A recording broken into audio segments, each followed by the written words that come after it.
आपण बघत आहात आवाज कसमादेचा।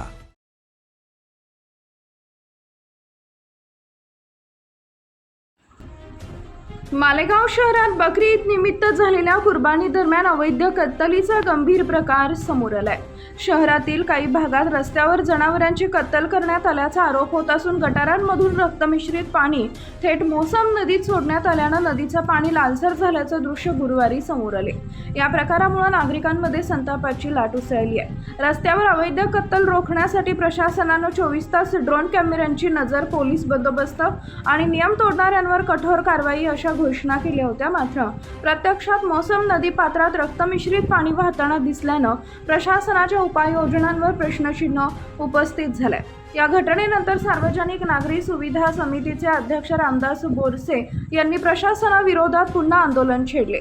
या आंदोलनाला मालेगावकर विधायक संघर्ष समितीचे निखिल पवार, भाजप महानगर प्रमुख देवा पाटील, मराठा महासंघाचे भरत पाटील तसेच गोरक्षक मच्छिंद्र शिर्के यांनी पाठिंबा दिला। यावेळी रामदास बोरसे म्हणाले, प्रशासनानं वारंवार आश्वासने दिली पण प्रत्यक्षात कोणतीही प्रभावी अंमलबजावणी झाली नाही। मोसम नदीत रक्तमिश्रित पाणी सोडलं जाणं अत्यंत गंभीर बाब आहे। मोसम नदी पात्रात अशा प्रकारचा निचरा होऊ नये यासाठी जिल्हाधिकारी आयुष प्रसाद तसेच मनपा प्रशासनाकडून यापूर्वीच सक्त सूचना देण्यात आल्या होत्या। मात्र संबंधित विभागांकडून गंभीर हलगर्जीपणा झाल्याचं समोर आलंय। या प्रकरणाची गंभीर दखल घेत मनपा प्रशासनानं कर्तव्यात कसूर आणि बेजबाबदारपणाचा ठपका ठेवत क्षार अभियंता कैलास बच्छाव, स्वच्छता विभागाचे सहाय्यक आयुक्त अनिल पारखे आणि प्रभाग अधिकारी श्याम बुरकुल यांना पुढील आदेशापर्यंत निलंबित केलंय।